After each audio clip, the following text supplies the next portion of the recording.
All right. Well, let me start then. So the Zoom is on. So okay. All right. Well, welcome to Psychiatry Grand Rounds. Good afternoon, and my name is Jesse Fan, and I have the very great pleasure of introducing Kelly Irwin, who comes from Harvard Medical School. She's an assistant professor at Harvard and is also a member of the Center for Psychiatric Oncology and Behavioral Science at Mass General.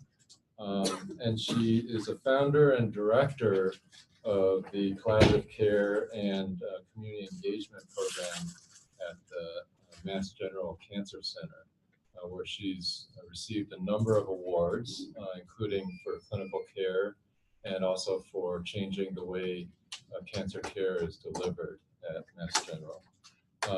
She's Crimson through and through. She did her undergraduate and medical school and residency, and then also research fellowship at Harvard. But we still like her. And we also, and she's also really an amazing advocate. She combines really an amazing and immense passion for clinical care for the underserved and vulnerable populations, and combines that with proactive community engagement and very rigorous research methodology. And her work has really spanned and integrated the areas of care for the seriously mentally ill, consultation liaison and psycho-oncology, psychiatry, and also community psychiatry.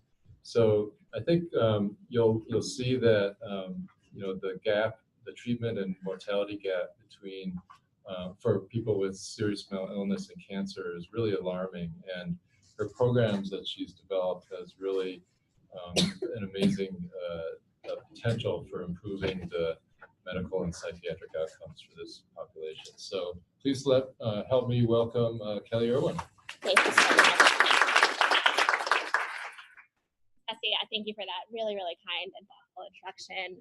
It's a privilege to be here at UW, and I've had a lot of fun over the past day or so learning a lot about the collaborative care model in oncology and getting to do like what I really like to do a lot, which is work with a interdisciplinary team and think about how we can meet people where they are and maybe, help a touch with clinical care and also kind of help things be sustainable. So it's really been wonderful to be here, and I really appreciate the opportunity. It's a relatively small group, so please, it can be interactive. The goal is for it to be helpful to you, to make you think a little bit maybe. So please, if you have questions, just let me know.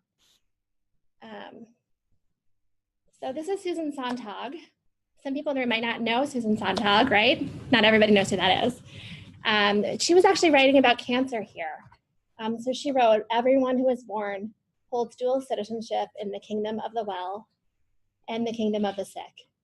And although we all prefer to use only the good passport, sooner or later, each of us is obliged to identify ourselves as citizens of that other place." So when I hear those words, it also rings true about mental illness. And so the truth is that we're all affected by cancer and mental illness, not just as clinicians and researchers, but just as people.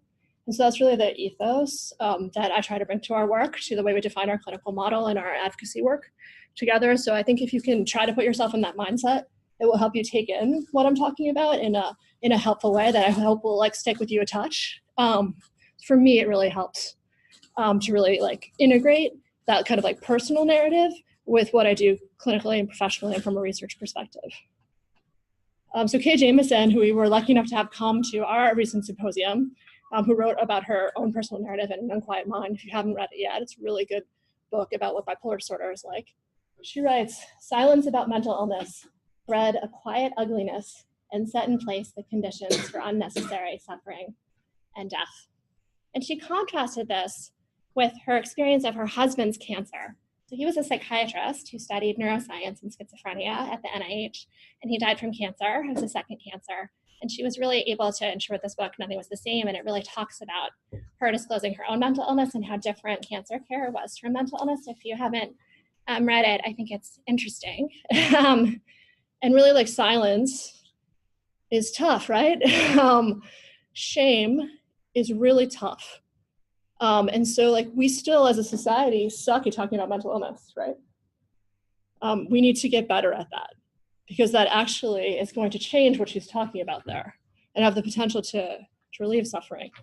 So I have had the privilege of, with the support of PCORI, to put together a stakeholder board over the past year or so, which has representation from people with lived experience or caregivers. And so one of the people who is one of my patients, who has a severe major depression, has had ECT multiple times, and also had gotten breast cancer, is also a photographer. So her name is Stephanie, and so she took this photo. You can see her eye, and you can see this is her portrayal, and this is her quote. We did this thing leading up to our symposium, like 30 selfies in 30 days, to emphasize the mortality gap that people experience when they have serious mental illness. And she writes that the stigma of mental illness isolates us from the world and the people around us, even our doctors. It makes it difficult for people with serious mental illness to get the equal healthcare we deserve.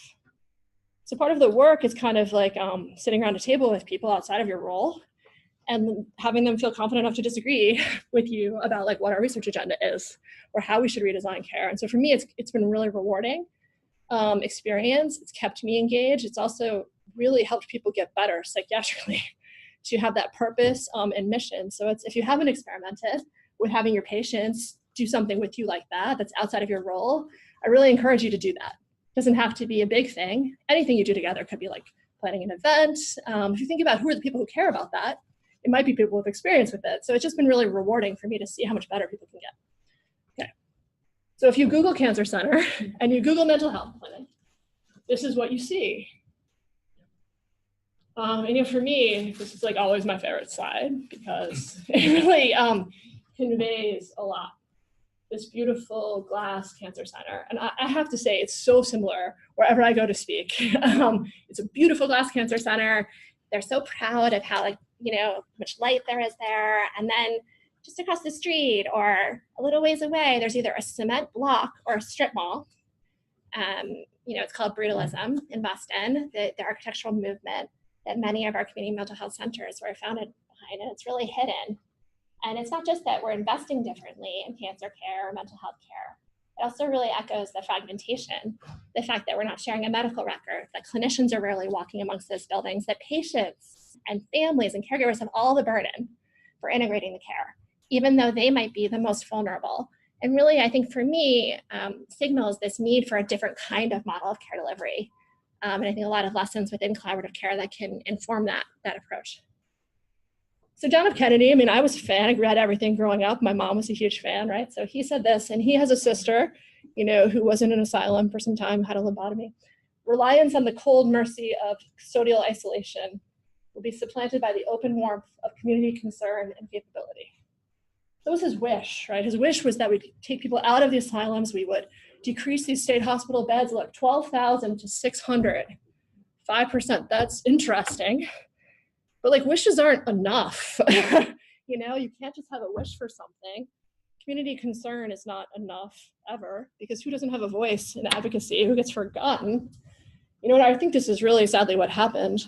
Mrs. Robert Wright, she's a prior Secretary of Labor and a health economist, writing that the freedom to be sick or helpless and isolated is not freedom. Discharging helpless human beings to a hostile community is inhumane. In other words, you can take people out of an asylum, but if you don't build an infrastructure of a mental health system that's adequate, I don't think we've served them well. And so at least 40% of people with serious mental illness are not treated in the United States. Much of that care occurs in the shelter, in the prison, the emergency department. It costs more money, outcomes are worse, and the most striking outcome is this, that the life expectancy for women in the United States is 82, and the life expectancy for people with serious mental illness served by the Department of Mental Health in Massachusetts, pretty blue state for what it's worth, 52. So it's a 30-year mortality gap that is not explained by access to insurance or mental health care. It's been replicated in Scandinavia and other places. And what's the number one cause of death? What do you guys think? Cardiovascular. Okay. Does everybody think it's cardiovascular disease? Suicide. Okay. So the number one cause of death is cardiovascular disease. the number two cause of death is cancer.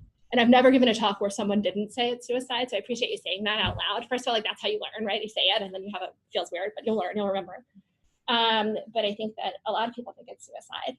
And although the rates of suicide are 5 times higher, the causes of death, just like for all of us, regardless of whatever our history may be, number 1 is cardiovascular disease and number 2 is cancer.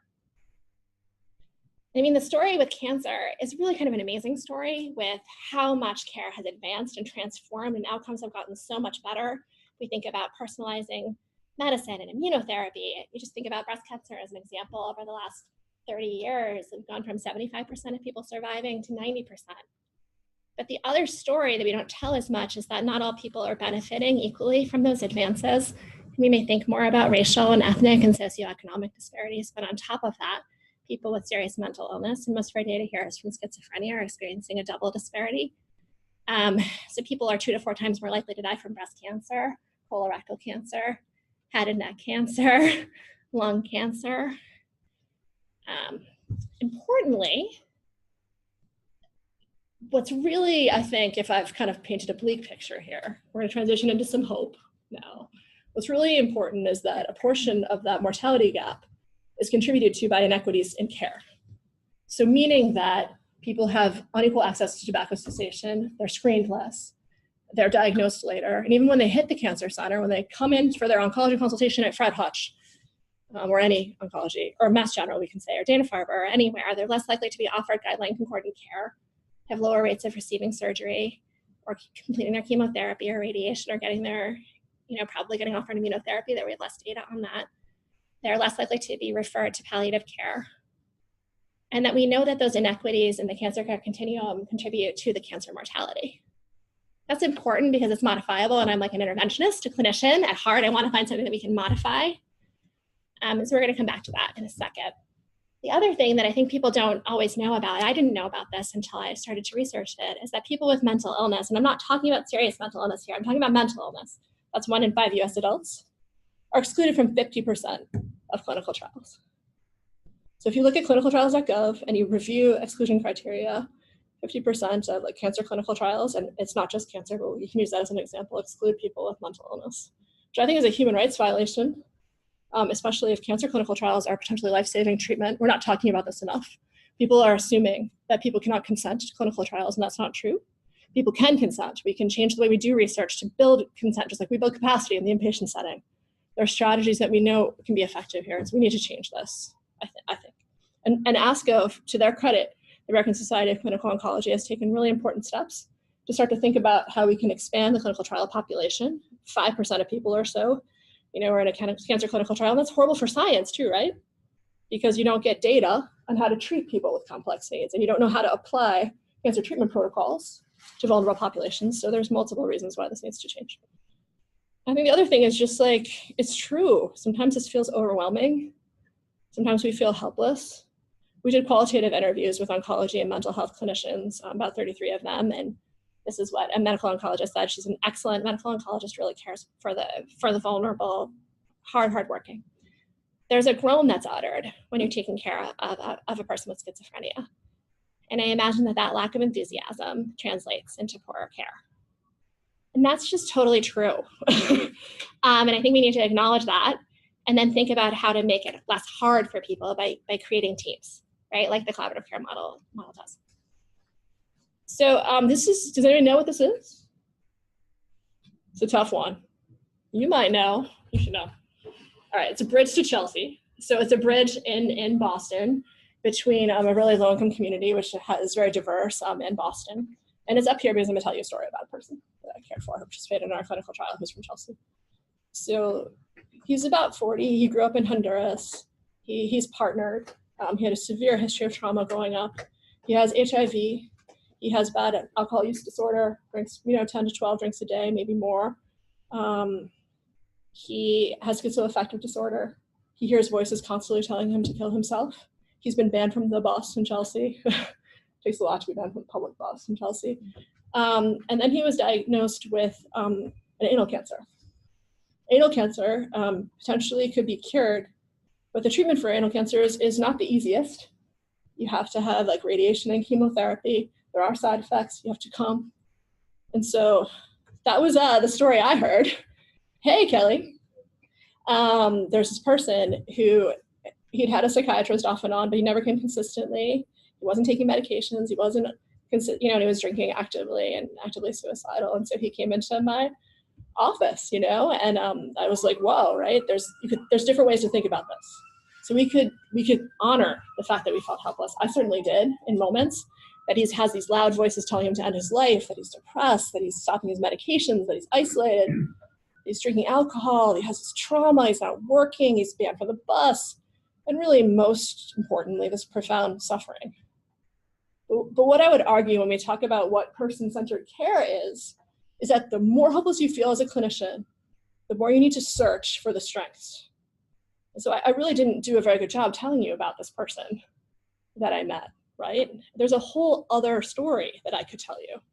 I could tell you that he came to my office right on time, that he was beautifully dressed, that he had these lovely loafers, that he clearly spent some time picking out for me, that he really cared about good manners, that he had a history of building a long-term relationship with a psychiatrist in Chelsea, even when he wasn't taking medications regularly, that he was clearly concerned about burdening his partner, that he was bilingual, that he was curious, that he managed to work at Logan for a while, which was a tough environment at the airport in Boston. And you see how the vibe in the room is different when we tell the story this way. And so you're able to kind of get your mind back and think creatively again about what you might do. And so what would you do in that moment in your office? I'm in the cancer center, right? What do you think the most important thing to do is in that moment? Is it I'm going to come up with some brilliant medication ideas? Because no one ever thought about that before. I don't know I don't know, who knows what motivated me. But what we decided to do, as he's telling me he's going to come up with loud voices, I'm like, we should go for a walk to the healing garden, which I don't always do. But I was so glad to do that with this person who wants his story to be shared. His name is Aldo. He'd be fine with you knowing that. And I think it was because what he was really asking for in those moments was that his dignity be honored, and that he knew that the cancer center was a place where he was going to be treated as a valuable person that mattered. And so I think that's part of what motivated me to walk to the healing garden and also introduce him to the social worker I work with. And I was like, hey, welcome to the healing garden with me. We're going to talk about how you can come here, and this is the kind of place this is going to be. And this is what he said. When he finished his curative radiation treatment for his anal cancer, when he completed the collaborative care trial that he consented to, and he got the cancer care that he needed. This is what he said. They were able to understand what I was going through. It was easy to communicate, and they were kind. And it's not all about being kind, but kindness is a really important place to start. And there's science there. There's science about how you build rapport with people that I think we can also think more rigorously about how we study. It's a core part of our model we're going to talk about. And I think that sometimes people think people with serious mental illness, or sometimes people with cancer, oh, that's over there. That's those people over there. But really, this isn't unique to this person who came into my office with a more extreme story, maybe. Isn't that what we all need in moments of vulnerability and suffering? Don't we all wish that was kind of what things started with? For me, what would be easy about my medical care? It'd be nice if somebody just came to my work and was like, hey, do you need that, right? That would make it easier. I feel people were, or maybe when I was picking up my daughter from preschool, they'd be like, hey, I noticed this might be helpful. So that's good for all of us. And I think care could be transformed if we brought that mindset to meeting people where they are, and research as well. So I think that, Jesse asked me to talk about how we've extended the collaborative care model to a new population. And I really try to think intentionally and with our team about how we can apply this person-centered lens to our clinical model, to the way we think about the research process, the process of consent, how we think about inclusion-exclusion criteria, and how we build a coalition of people that can advocate for meaningful change at a society level, which kind of sound like big, far-reaching aims, but those are the aims. So I think it's okay to say those out loud. So we developed this person-centered model of collaborative care for people with serious mental illness or pre-existing mental illness at the time of cancer diagnosis. We've thought about kind of this new target population that has both cancer and serious mental illness, but hadn't previously been targeted in collaborative care. And also thought about thinking about where that person was. So thinking about their community mental health team and thinking about their caregivers and how we might engage them in the model. And then we also thought differently about kind of what's the outcome that we're measuring. Was it psychiatric symptoms, or was it maybe also receipt of cancer care? with an eye toward kind of getting toward mortality and relief of suffering more broadly. And we're currently leading the first randomized trial in this population, investigating the impact of Bridge on cancer outcomes. And then we'll talk more about our Engage initiative, or our coalition, or the Cancer and Mental Health Collaborative, which aims to build capacity to do this kind of research and also increase access to clinical care and to training. So we're talking about inequities in cancer care, right, and how they contribute to mortality. So there's more good news there. So when we looked at this at Dana-Farber and Mass General in a sample of 100 women with schizophrenia and breast cancer, we found that 1 in 2 women were not getting the cancer care they needed. This is a horrible story, right? Horrible. 1 in 2, that's like at an NCCN cancer center. And we're talking about like not receiving the surgery they needed, not getting radiation they needed, like parts of their cancer care delivery that are clearly linked to poor cancer outcomes. The encouraging part about this story is that the #1 predictor of which patients were getting care was access to psychiatric care. So who had a psychiatrist documented at the time of cancer diagnosis and who was on an antipsychotic? So people on antipsychotics are 5 times more likely to get the cancer care they needed. People who had a psychiatrist documented in the chart, were 4 times more likely to get the cancer care that they needed. We're able to see, it's a relatively small sample. These are just associations, but you can start to see a pattern of like looking at recurrence, and how a breast cancer recurrence, as you would think, is associated with what care is recommended at the time of cancer diagnosis, and start to think about a pathway that maybe you could show that if you had access to mental health care with a team starting early, maybe that would have the potential to change cancer care delivery and therefore outcomes downstream. So that was our wish. We wanted to investigate that further. And so this is kind of some of the background. This is more of a let's talk about how we're thinking about the population and how we're intervening. So we have built a registry to identify people with pre-existing serious mental illness and cancer. And we screen. We also work with community mental health agencies and the Department of Mental Health and oncology teams to refer people who we might not pick up on with screening through the electronic health record. And we're going to talk more about our model. But then in terms of what we seek to do in the intervention, yes, we think about psychiatric symptoms, but we're also thinking about just any barrier to cancer care and how we might intervene on that and how we might engage their caregiver. And we think about kind of how we might foster collaboration, much like in collaborative care, in this case between oncology and psychiatry, and then also connecting to the community. How might we improve communication? What could change if we did a joint visit? What kind of communication matters? And then how do we bridge this complex cancer care system with the complex community mental health system and primary care and really make that less fragmented in a way that might work for people?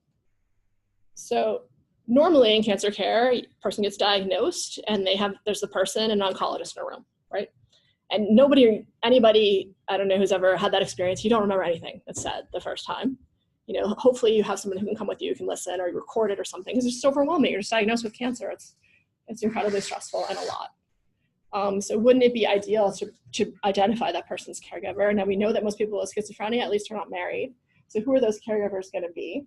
So we'll talk about that more. What if also proactively we identify people at the time of cancer diagnosis, and we decided that we're going to bring in a psychiatry consultation, that we're going to have a proactive model using a team-based model of proactive psychiatry consultation and social work case management.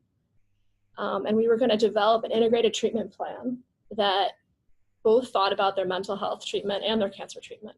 We might modify that, at the time, proactively at diagnosis, we could change it, kind of to prevent disruptions, but also be linked to a case manager or social worker who could accompany people through treatment and make sure that they continue to engage in care and hopefully rapidly adjust the plan if there were any interruptions in treatment, much like we might rapidly adjust the plan if they had high depression symptoms, which we also monitor through the course of the collaborative care model.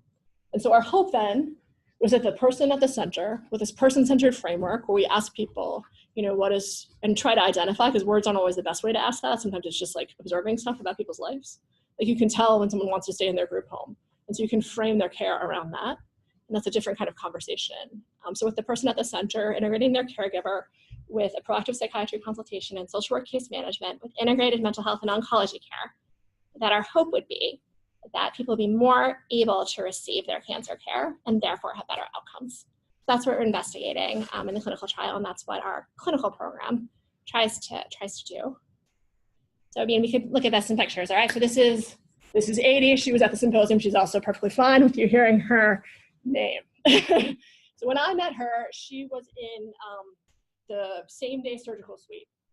okay? And here's a story. Maybe some of you guys have been there.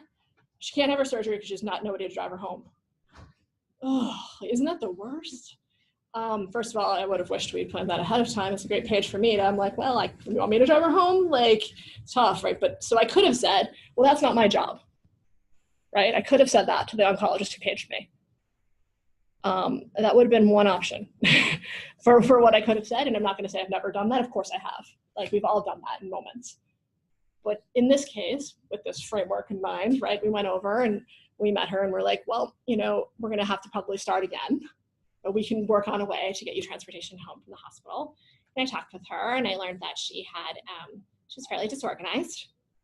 She'd been homeless for a time and she had stable housing now. She was clearly disorganized and a little bit hypomanic, like racy. She was on lithium, but on lithium dosed in a way that I had never seen, prescribed by her primary care doctor, and also on 5 medicines for her blood pressure that they just couldn't control. So I was like, there's no way she's taking these medications. She can't remember anything, right?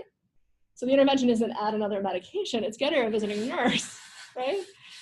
So we got her a visiting nurse, and it was like such a radical transformation for her to be able to be more organized, for her blood pressure to be under control. We got her through her breast cancer treatment. We also have our navigator taught her how to use a cell phone, because I'm sure we've all been here. You call people and they have their voicemails full.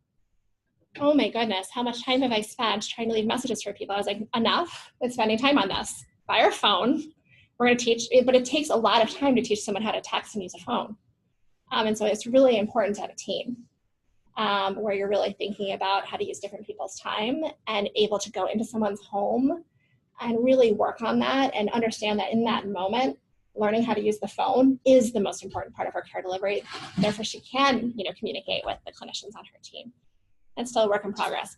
All right, so then she has an oncologist, right, who's designing her breast cancer treatment. We might need help with thinking about how that's going to happen. So she has breast cancer. Some of those chemotherapy regimens are going to integrate. We're going to use Decaron normally to prevent like allergic reactions. So what are we going to do about that? We're going to make sure she's on an atypical antipsychotic or something to buffer that steroid-induced psychosis proactively.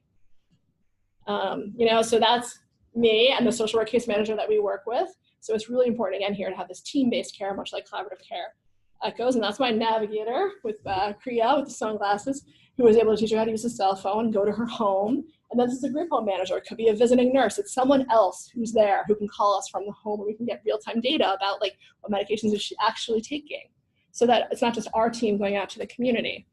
That's just an example of how person-centered care might work. And she's another person who completed a trial successfully and is now has spoken at our symposium multiple times. So the first trial of this intervention that we did was a pilot study or a feasibility trial of person-centered collaborative care for individuals with serious mental illness and cancer. And our aim was to assess the feasibility and acceptability of this care model for patients or people with serious mental illness and a new cancer. We were really trying to get a very real-world sample for more of an effectiveness kind of paradigm. So schizophrenia, bipolar disorder, major depression with prior psychiatric hospitalization is how we define serious mental illness. It was fine if they had comorbid addiction. Many people did. About 1/3 of people had been homeless at some point in their lives.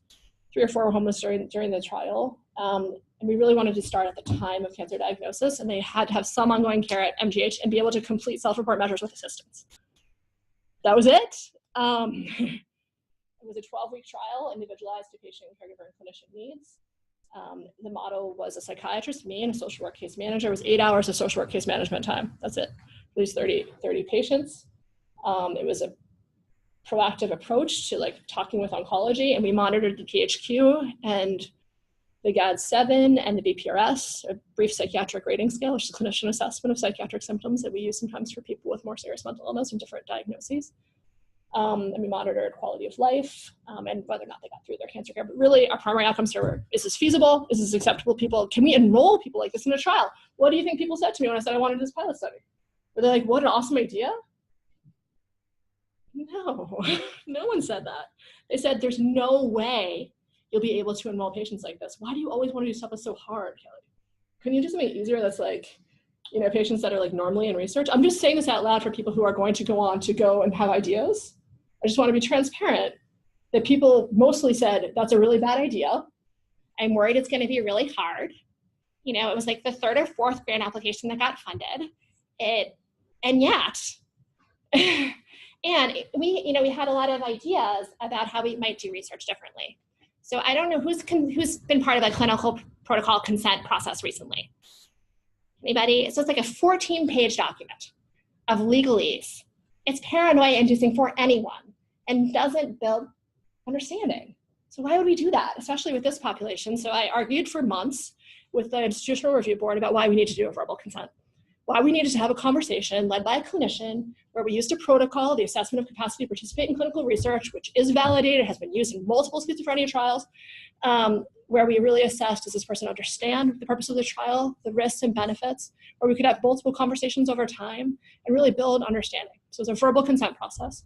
It was done by mental health clinicians, mostly me, a social worker, because we wanted to be mindful about the fact that you'd have to have some nuanced understanding of how to communicate with people in the context of executive dysfunction and more concrete language and making sure people were worried about coercion.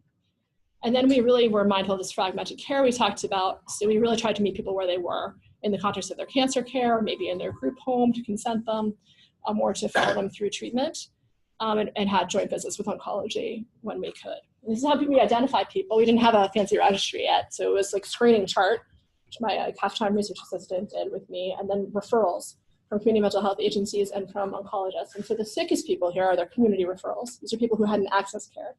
Right, so we'll talk more about them. And so those are the people I wanted to make sure weren't left out of this research and intervention, people who had actually previously been denied cancer care.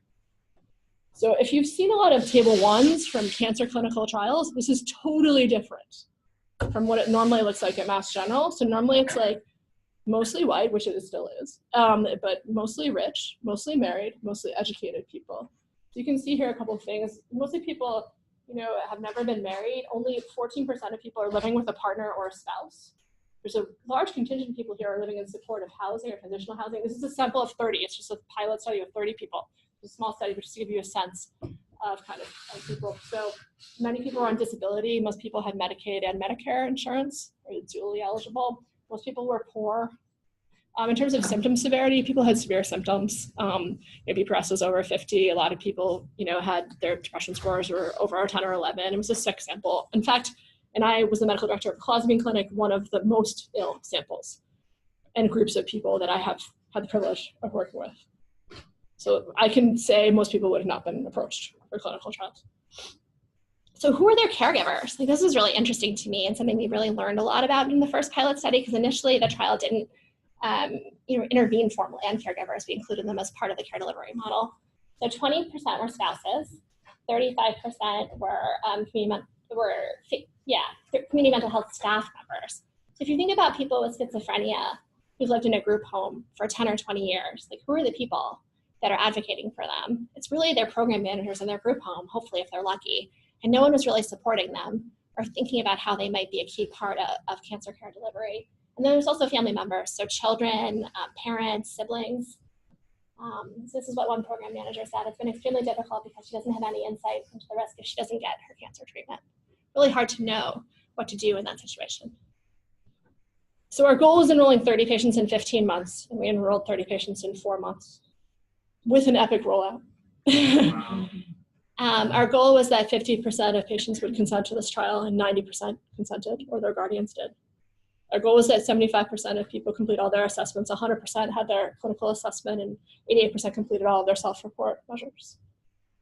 So I do believe that it is feasible and acceptable to do a trial of an integrated model of care delivery in people with serious mental illness and cancer. People also found it helpful. Patients found it helpful. Their caregivers found it helpful. Their oncologists found it helpful. And for me, the strongest signal of the benefit of this intervention and the reason why randomized trials are merited is because 6 people that enrolled in our trial had long delays from 1 to 18 months or not been offered cancer care. All 6 got more of their cancer care as a result of participating in this trial, and 5 got everything that their oncologists recommended. No one felt coerced. There were no adverse events like that. In fact, what people said is that I just never thought anybody cared. This is in Boston. This is everywhere. In terms of the qualitative feedback, the patients who participated really valued that everybody got together to help them. It was a village of doctors and clinicians working together. This is a quote from a family caregiver espoused. She came from oncology, but understood schizophrenia. She could tell us what to expect. I've never had a provider with both perspectives. And oncologists really liked that we were around, we were available by page, we met them where they were. That being involved throughout treatment was invaluable, that it made oncologists feel more confident, less hopeless, they could actually accomplish something, and that many of the people in the trial wouldn't have gotten their cancer care otherwise. So Adi, who we talked about before, participated in the Are Open pilot, which is a later study, but this is what she said, just unprompted in just one of our clinical visits. When I was asking her about kind of what was different about the model, she said previous to this, she said, I didn't feel wanted. I kept getting pushed around. I had a lump for 6 months and I could feel them dismissing me. And the team listened to me, and that was the difference between life and death. And I think for a lot of us, like that's really true. And I think something we can do. It doesn't cost so much money. It's not hopeless, it's hopeful. And shocking that it's happening as well. So you can have both those feelings at the same time. So we currently have the privilege of doing the first randomized trial in this population with funding from the National Cancer Institute.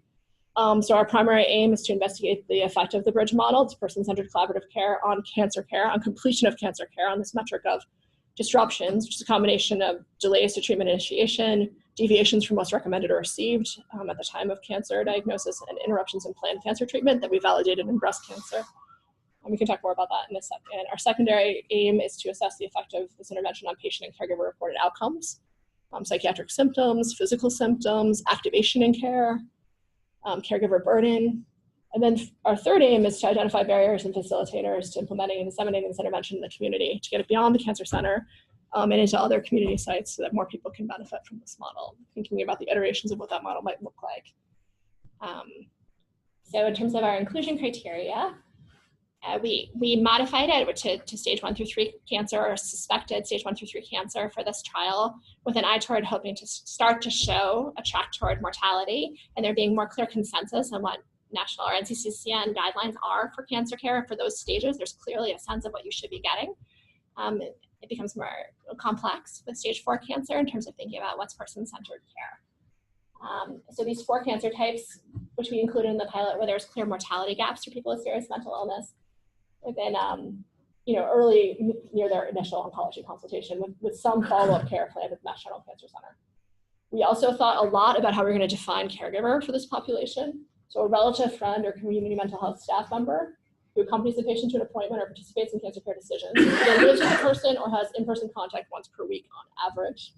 And they are randomized to either a bridge intervention or enhanced usual care. Enhanced usual care is a templated email to the oncologist informing them about their psychiatric diagnosis and informing the oncologist and the patient about available psychosocial resources in the cancer center. Everyone can still access psychiatric oncology. We also, just to keep it real, like not everybody is accessing. There's not enough people, there's not enough psychiatrists, there's not enough mental health care in the world, and it's not always integrated into cancer care. And then we stratified by whether or not they had a potential caregiver. So that's in terms of our primary outcome, there'll be a blinded panel of oncologists. So 3 oncologists will evaluate at 24 weeks where not the person got Lincoln Gordon care. And we'll measure some of those secondary outcomes that we talked about. So I apologize, this is a lot of words, but I wanted just to kind of put it up there for you to kind of think about how our models is different from some collaborative care model in some ways, or how it's been adapted. It's intentionally intensive upfront, it's proactive. We decided that because it's 2 specialty needs, we wanted to make sure that everybody had a psychiatric consultation up front and a social work case management assessment. So that's and I think also the way we're doing our identification is a little bit different. So yes, we do have a registry, and we're using the electronic health record to find out who those people are with thinking about pre-existing mental illness and a new cancer diagnosis.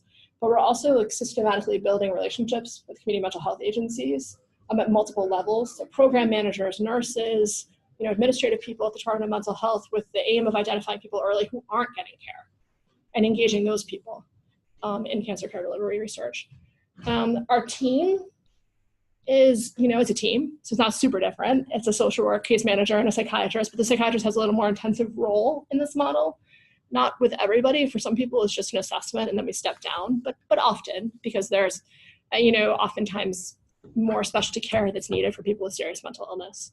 One question people ask is like, what if people have mental health clinicians in the community? Well, I think that's great if they do, but it's really difficult to both see your community mental health clinician and complete cancer care, which is a really complex system as well, where you might not be feeling well. It's not in the same spot. And our mental health clinicians were feeling really overwhelmed by a cancer diagnosis, weren't sure who to call. And similarly, the oncologists were never knowing how to call their psychiatrist or their therapist or their group home manager. It's just two complex systems that weren't working together. And so there's a real need for someone who is creating that bridge. That's the name. And part of that can be done with a case manager, and part of that has some medical pieces which needed like a physician on board doing it, or a nurse practitioner, probably. And so also establishing that communication with the caregiver and the community mental health clinician, addressing and treating psychiatric illness, particularly with a lens toward how is it a barrier to cancer care?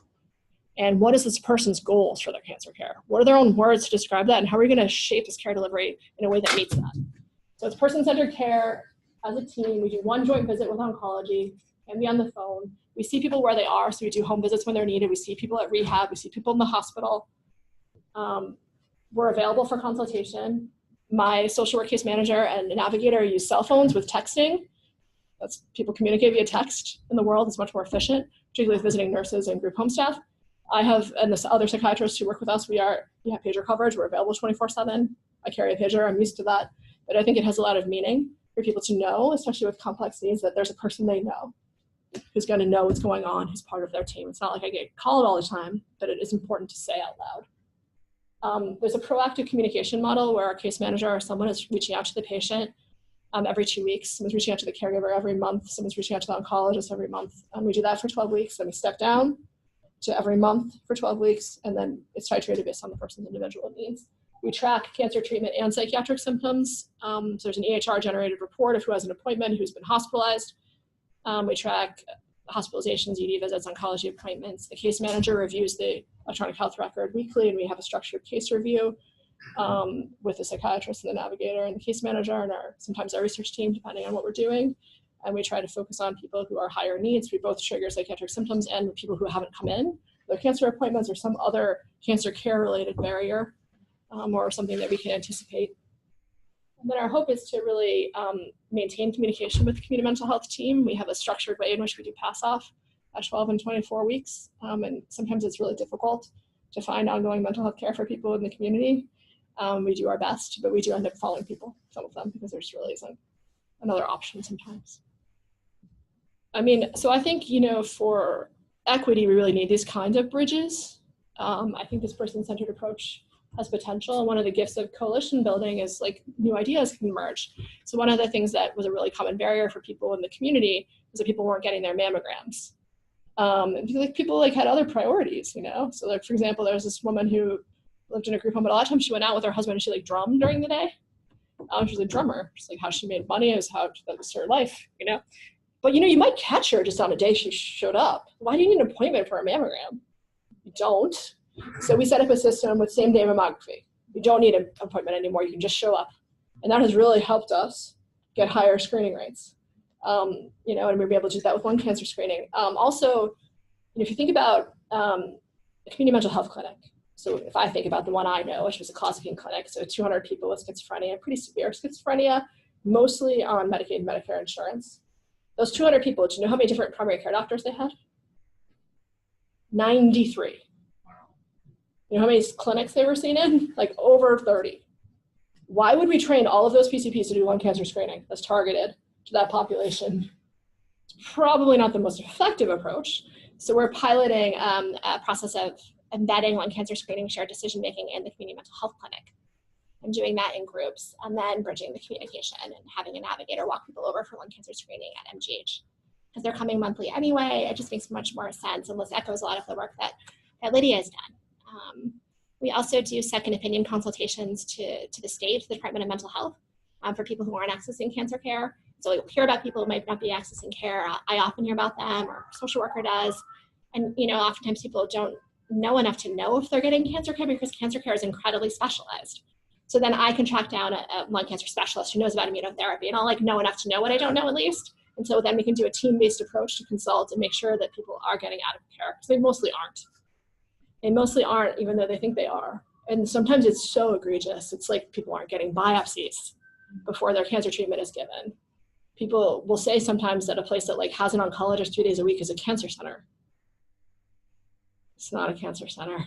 The way to know is if you'd send your family member there, happily.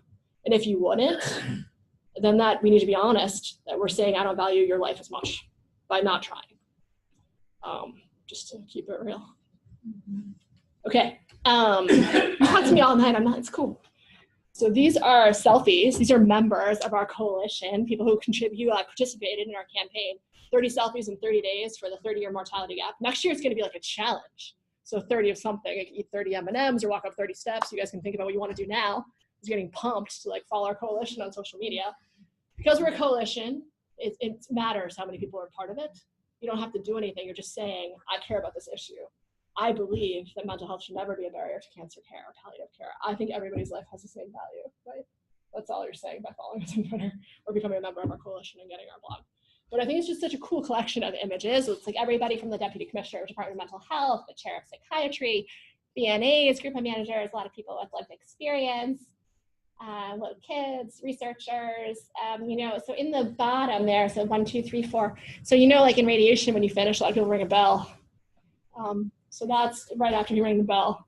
So we have this idea of like collecting all the ringing the bell photos, and it's really important to honor in a company that, if you're a person who doesn't have somebody, right? It's like really wonderful to be able to accompany someone in that achievement and like in terms of a human dignity paradigm that I think, because a lot of us, and I can say for I don't lack purpose or stuff to do.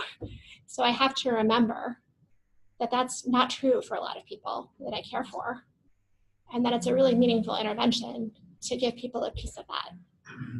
And I think it's complicated to figure out how to study it, but I'm interested in trying to problem solve on that with you guys.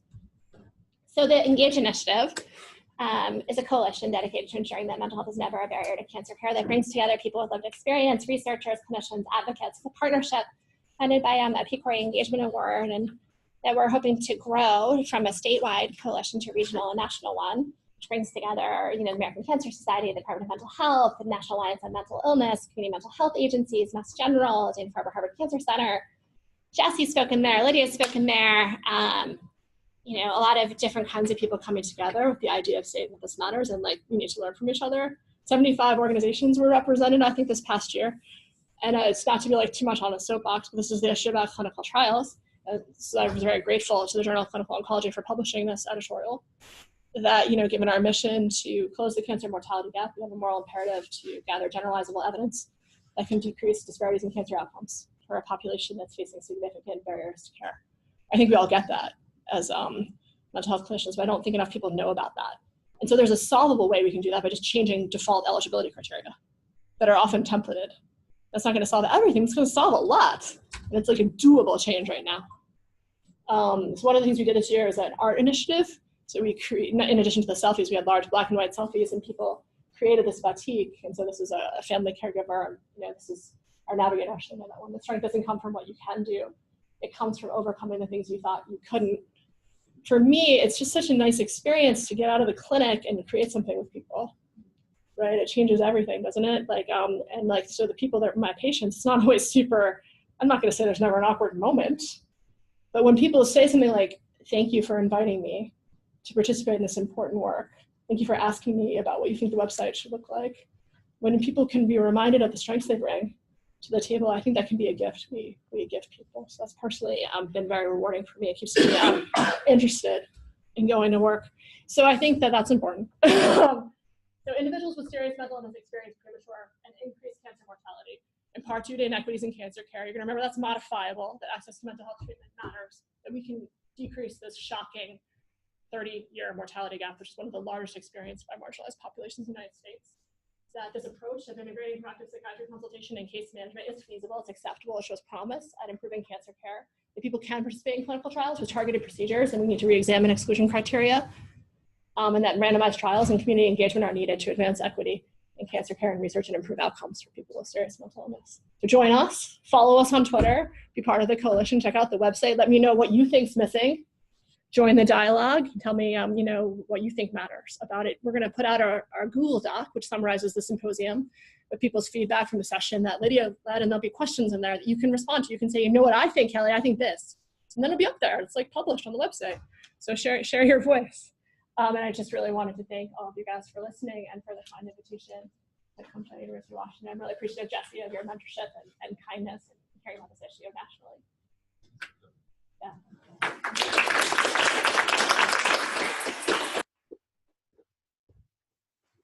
questions for Kelly? I have a question. Sure.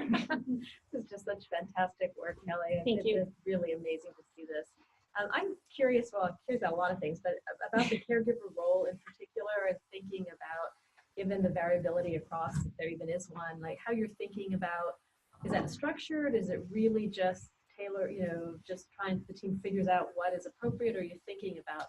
So we're trying to make it as structured as we can. So the structured and templated caregiver assessment that we do and that we record. So we'll learn more about the domains of the caregiver intervention.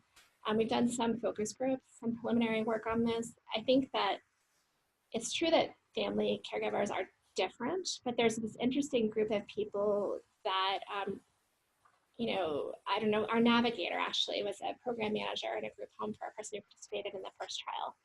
And she really was the person who was the caregiver.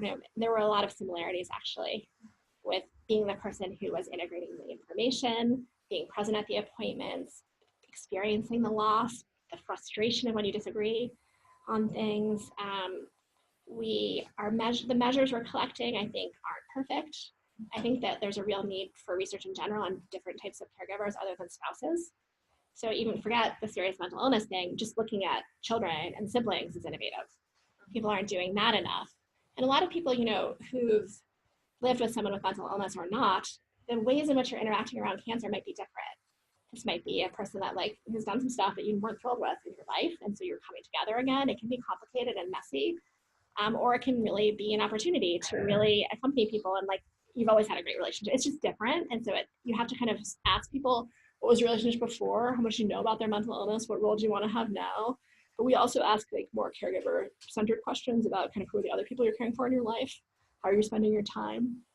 What's challenging about this for you? Some of the unique issues in our population is the level of insight that people might have into having a mental illness or cancer. And for people who have guardians participate in our trial, they may not have all that much insight, and so, but they might know they want to stay in their group home, or they might know they want to stay as independent as possible. And so trying to frame it around that way. We could talk about it more. I've thought about we just decided to use the same measures in family and community-based caregivers. And we're going to, I think, learn. There's so much potential there, even training them. Oh, absolutely. And I think that there's so much potential, I think, around palliative care and training, communication-based training. A lot of people would say that they were treated like babysitters and weren't respected and didn't have the skills to communicate effectively with specialists and really be heard. And oncologists also, and NPs, nurses really valued, and social workers valued kind of how to understand the role. Knowing there's one point person who could be the person who could be communicating, not having an email chain with 40 people.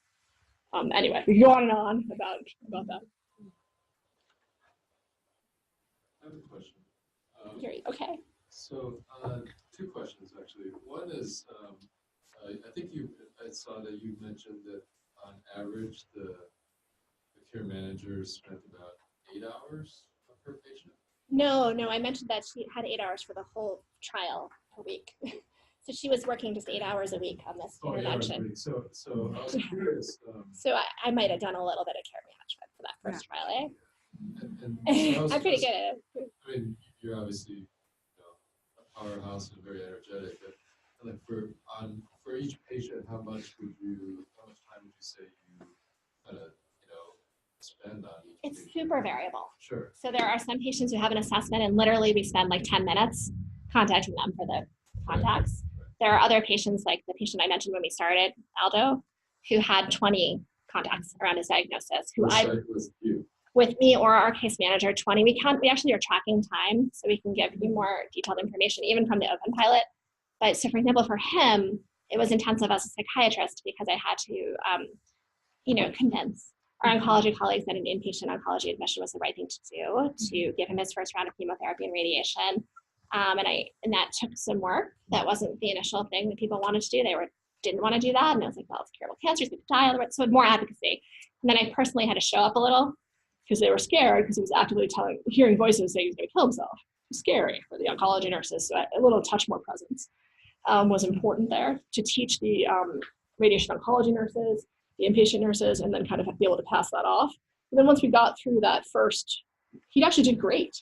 He did fine. I wished he could have been in the hospital more. He wasn't drinking. He did so much better. And there was a fair amount of texting with the VNA that he wouldn't let in the house, right? There was some communication with the psychiatrist and social worker, but that's like the most intensive. For other people, it may just be an assessment and then like one visit and an email. I would say on average, the case manager spent, it's just like, it doesn't work that way, but it's hard to do averages. But like, I would say like around the time of diagnosis, that's a higher time. Maybe it's like between 1 and 20 hours.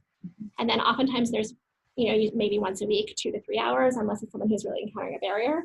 And then it gradually tapers off over time. And it's different if I'm becoming the primary prescriber versus communicating with a community mental health clinician. Yeah, obviously. Sometimes easier. Obviously, I'm thinking about how to scale this with our population. Yeah, no, and I mean, I think about that too. And so I think that like understanding which patients are the ones. So I think that's why I think starting upfront intensive and then knowing that there's going to be a group of people who I spent a total of 1 hour over the trial with is important. So we're thinking about comparing the EHR identification and automatic social work consultation with an educational video about serious mental illness to diffuse some of the stigma with in-person case management and telepsychiatry supervision and collaborative care models.